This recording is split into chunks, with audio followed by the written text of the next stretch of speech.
अस्सलाम वालेकुम। आज मैं बनाने जा रही हूँ करेले गोश्त। तो बहुत ही लजीज, बहुत ही मज़ेदार कि आपको खुशबू से ही अंदाज़ा हो जाएगा कि आपकी रेसिपी बहुत ही कमाल की बनी है। तो यहाँ पे देखिए कि बहुत ही लजीज किस्म के करेले गोश्त बन के तैयार हो चुके हैं। तो चलिए रेसिपी को स्टार्ट करते हैं। यहाँ पे ले लिया था मैंने बीफ, इसमें डाल दूँगी कटा हुआ प्याज, कटे हुआ टमाटर, लहसुन अदरक का पेस्ट और साथ ही डाल दिया मैंने हल्दी, सूखा धनिया पाउडर, नमक और इसके साथ ही चिली फ्लेक्स यानी कुटी हुई दादड़ी मिर्च और जीरा।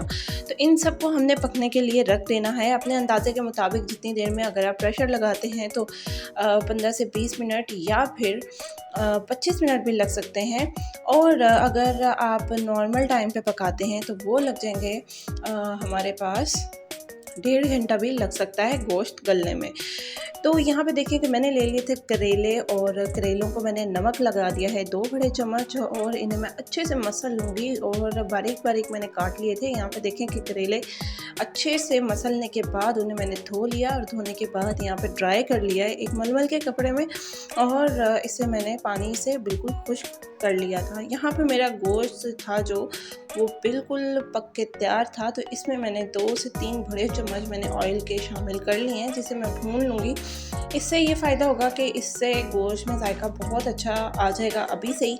और 1 बड़ा चम्मच मैंने डाल दिया था गरम मसाले का। यहाँ पे गरम मसाला और ऑयल को मैं अच्छे से 5-10 मिनट के लिए भून लूँगी और उसके बाद मैं ले लूँगी एक पैन और उसमें मैंने डाल दिया है 1 कप ऑयल और उसके साथ ही मैंने डाल दिए थे प्याज मैंने क्योंकि करेले में प्याज ज़्यादा डलता है तो मैंने ज़्यादा से प्याज ले लिए थे, जैसे कि 3 से 4 या 5 बड़े साइज़ के प्याज हों तो वो आप ले सकते हैं।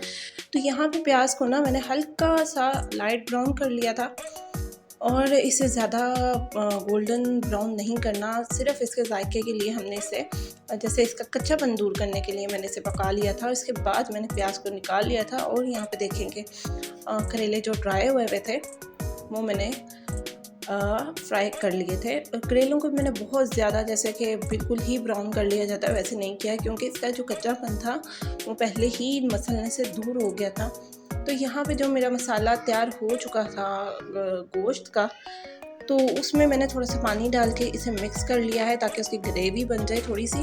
और सबसे पहले मैंने प्याज डाल दिए, उसके बाद डाल दिया था मैंने इसमें करेले फ्राई किए हुए और इसके साथ ही मैंने इसमें डाल दिए थे 2 से 3 टमाटर से इसका जायका और अच्छा आएगा और एक अच्छा सा जायका आ जाएगा इसमें आ जाएगी जायके में।